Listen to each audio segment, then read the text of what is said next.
Frequentemente, nós acompanhamos algumas discussões, algumas informações em redes de televisão, em rádios e principalmente através de redes sociais, né, algumas questões envolvendo o termo fascismo.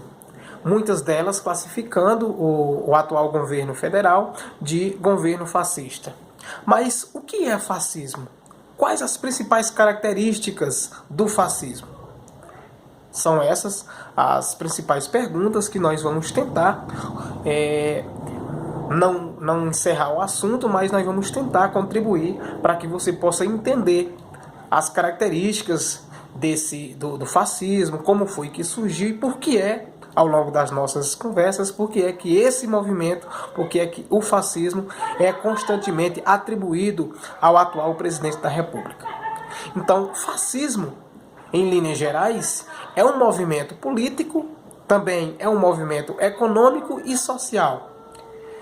Ele se desenvolveu, em alguns países do continente europeu, principalmente após a Primeira Guerra Mundial. É um movimento que acabou se desenvolvendo nesses países que enfrentaram graves crises econômicas, e aqui eu cito a Itália e a Alemanha como os principais exemplos de países que enfrentaram esse movimento fascista. Apesar disso, é importante destacar que o conceito de fascismo ele é frequentemente, como nós já dissemos, mencionado nas principais discussões políticas atuais do nosso país. Entre as principais características do fascismo, nós poderemos mencionar a concentração do poder nas mãos de um único chefe político, a concentração de poder nas mãos de um único líder, o uso da força, o uso da violência, e também o imperialismo. Mas claro que o fascismo não tem somente essas características. Ele ocorreu, como nós temos, entre os países que tiveram algumas dificuldades econômicas, e tem também algumas noções que a gente precisa discutir para que possamos compreender melhor esse termo do movimento fascista. Então, diferentemente de outras teorias, diferentemente de outros regimes políticos, de outros pensamentos políticos, o fascismo não é um termo tão fácil de definir. Principalmente porque possui, segundo historiadores, segundo pesquisadores, uma gama de definições. Mas nós podemos apresentar alguns significados, dependendo, claro, do enfoque que nós queiramos dar a esse termo e, claro, das principais características acentuadas. Então, em linhas gerais, o fascismo não existe um conceito amplamente definido, universalmente aceito. Algumas pessoas chegam inclusive a dizer que o termo fascismo se refere, para a gente compreender como é que aconteceu o fascismo, é preciso que nós tenhamos uma dimensão histórica do termo. Mesmo assim, apesar dessas dificuldades de encontrar uma única definição para o fascismo, as características mais observadas em diversos regimes fascistas possibilitam, claro, a elaboração de uma definição geral, que frisa, por exemplo, os aspectos mais comuns desse próprio regime. Então, o que é fascismo? Essa é a principal pergunta que nós precisamos responder. Então, o fascismo, em linhas gerais, é um regime autoritário, é um regime que concentra poder nas mãos de um único governante. É um regime que usa de forma brutal, é um regime que usa a violência para se manter.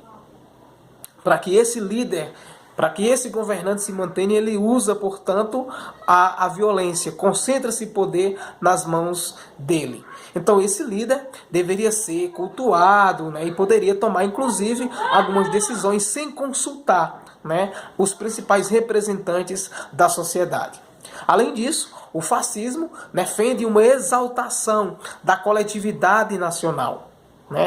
Claro, em função, defende essa exaltação da coletividade do país, né, em contraposição às culturas de outros países. Ou seja, o fascismo tem uma exata noção de que o seu país, de que o seu povo é mais importante, de que o seu povo tem uma maior importância do que outros povos, de que o seu povo tem uma cultura melhor do que a de outros povos. Né? Ou seja, fascismo também é sinônimo de totalitarismo.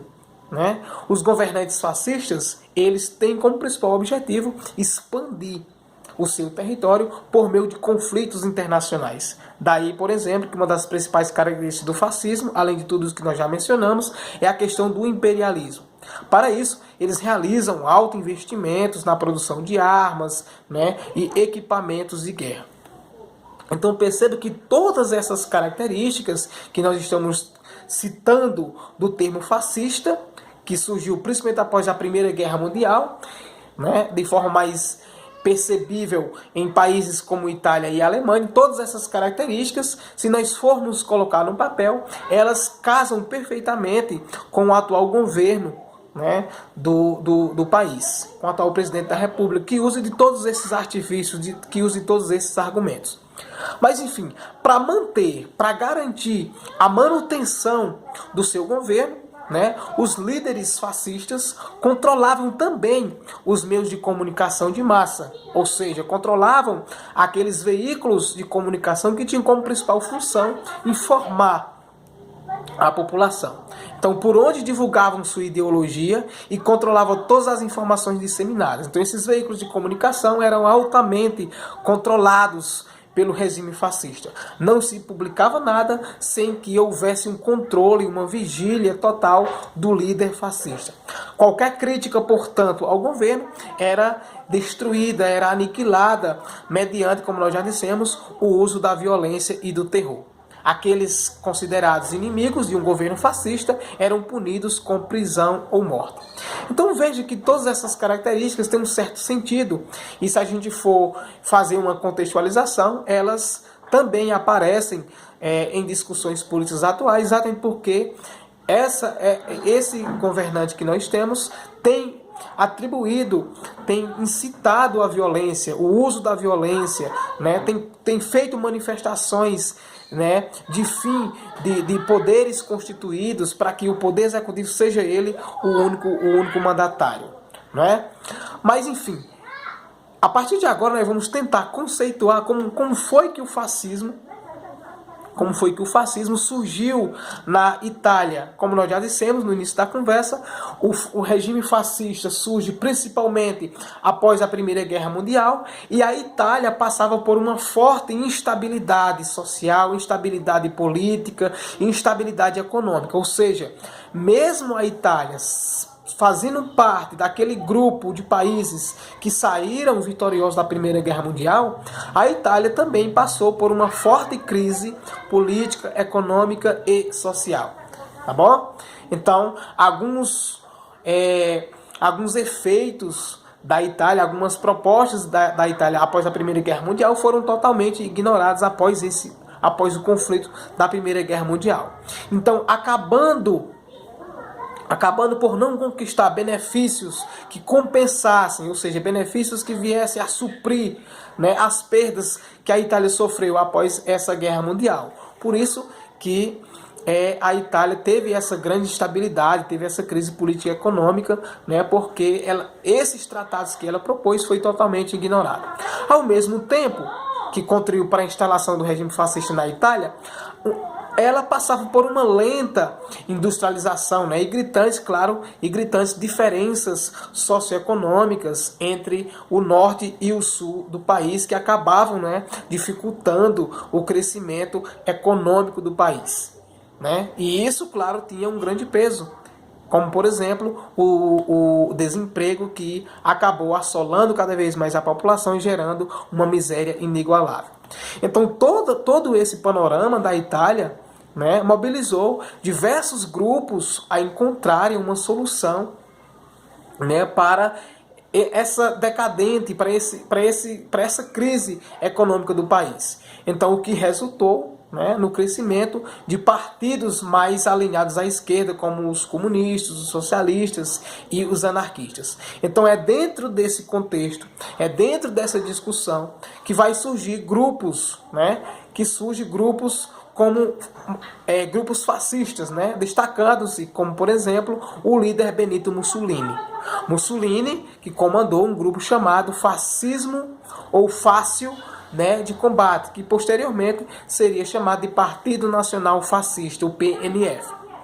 É importante lembrar que em 1922, portanto no século XX, 1922, os fascistas realizaram, né, uma marcha sobre Roma.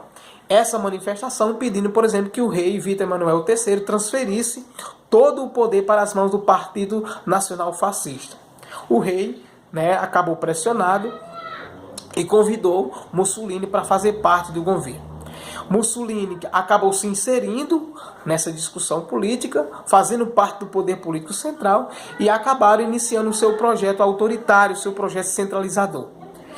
É importante destacar que nas eleições 2 anos mais tarde, ou seja, nas eleições de 1924, depois de uma ampla reforma eleitoral que beneficiava os interesses do Partido Fascista, né, esses próprios movimentos acabaram conquistando 2/3 do Congresso, né, que ainda sob as alegações do Partido Socialista de que as eleições haviam sido fraudadas. Ou seja, o Partido Socialista acabou afirmando que as eleições tinham sido fraudadas e, portanto, né, os movimentos fascistas tinham sido os grandes fraudadores disso. Com os partidários fascistas no poder, começaram uma ditadura fascista, que Mussolini, claro, né, era o grande líder desse movimento. O poder legislativo na Itália foi enfraquecido, os meios de comunicação foram fechados e todos os partidos, com exceção do Partido Nacional Fascistas, foram colocados na ilegalidade, ou seja, sem poder de atuação, sem poder funcionar. E claro, a pena de morte também passou a ser legalizada com o regime fascista na Itália. Dentro ainda desse contexto, o Estado passou a controlar a economia, né? Passou a controlar todas as organizações de cunho trabalhista, né? Tanto quanto a forma de oposição ao governo central, que acabaram sendo enfraquecidas. Como a gente viu em outras oportunidades, a crise de 29, né? Com a crise de 29, a prosperidade econômica vivida no início do regime fascista começou a ser ameaçada, né? Enfim, tentando controlar esse cenário, né, de crises, o governo de Mussolini decidiu entrar para a corrida imperialista. Ou seja, buscando restaurar, ou seja, buscando fazer com que a Itália se recuperasse economicamente, buscando com que a Itália adquirisse novos domínios do antigo Império Romano, enfim. Então é dentro dessa seara, dentro de todo esse contexto, que após as invasões das tropas italianas nas regiões de África, por exemplo, começaram a surgir tensões diplomáticas que conduziram, por exemplo, a Europa para a Segunda Guerra Mundial. Momento, portanto, que Mussolini se aproxima de um outro regime com características semelhantes ao regime fascista, se aproximando, portanto, do regime nazista na Alemanha. Então perceba que todas essas características do regime fascista que nós estamos apresentando aqui, fascismo, por exemplo, na Itália, são características que se assemelham muito ao momento político atual que nós vivemos. É isso aí, estudem e abraço virtual a todos e a todas.